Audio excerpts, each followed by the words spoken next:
Prezados ouvintes, graça e paz. O que eu quero fazer hoje é apenas um alerta.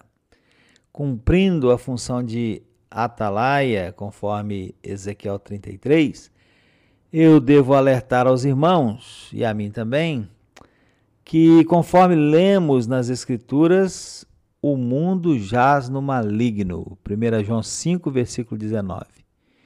E nunca tivemos tantas provas de que isso é realmente verdade. Basta abrir os olhos para ver.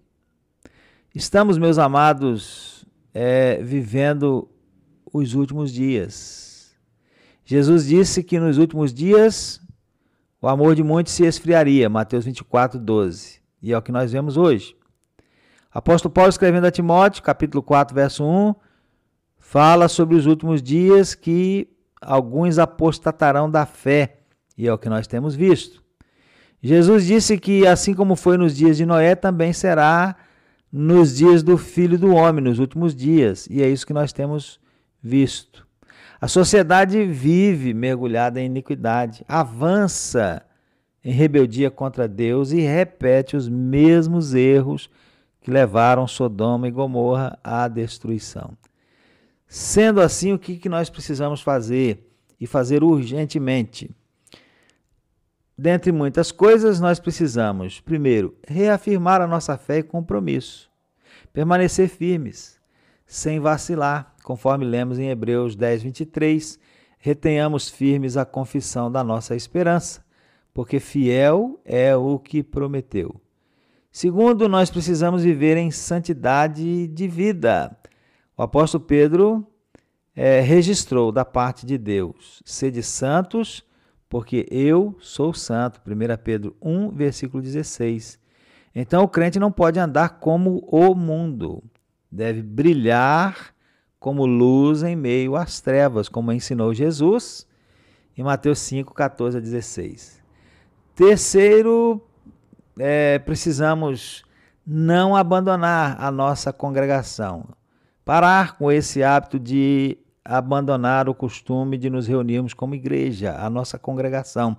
Hebreus 10, 25 diz: não deixemos a nossa congregação, como é costume de alguns. Antes, admoestemo-nos uns aos outros, e tanto mais quanto vedes que se vai aproximando aquele dia. 4, nós precisamos trabalhar diligentemente para arrancar as pessoas das garras de Satanás. Como disse Judas no verso 23, salvai alguns com temor, arrebatando-os do fogo. 5, nós precisamos buscar em primeiro lugar o reino de Deus e a sua justiça. Mateus 6,33, que você sabe de cor. Precisamos buscar primeiro o reino de Deus e a sua justiça, priorizando a vontade do Senhor acima dos nossos interesses pessoais. 6, precisamos pensar nas coisas do alto.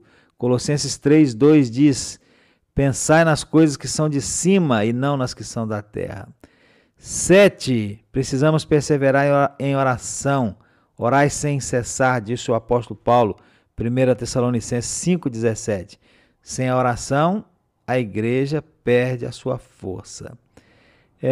8, precisamos nos revestirmos da armadura de Deus, para que possamos estar firmes contra as astutas ciladas do diabo, conforme lemos em Efésios 6:11. E 9, é preciso frutificar para o Senhor.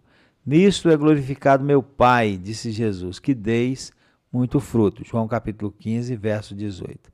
Irmãos, é tempo de despertar do sono espiritual. É tempo de deixar o Espírito de Deus reavivar o nosso coração. A igreja não pode andar distraída, nem apática, nem conformada com o mundo. O Senhor está às portas e Ele nos chama a viver como atalaias vigilantes, servos fiéis e soldados prontos para a batalha. Portanto, a não ser que não sejamos verdadeiros crentes, essas devem ser as atitudes de todos nós, para a glória de Deus e testemunho fiel de que pertencemos ao Senhor Jesus Cristo. E que Deus abençoe a sua vida. Amém.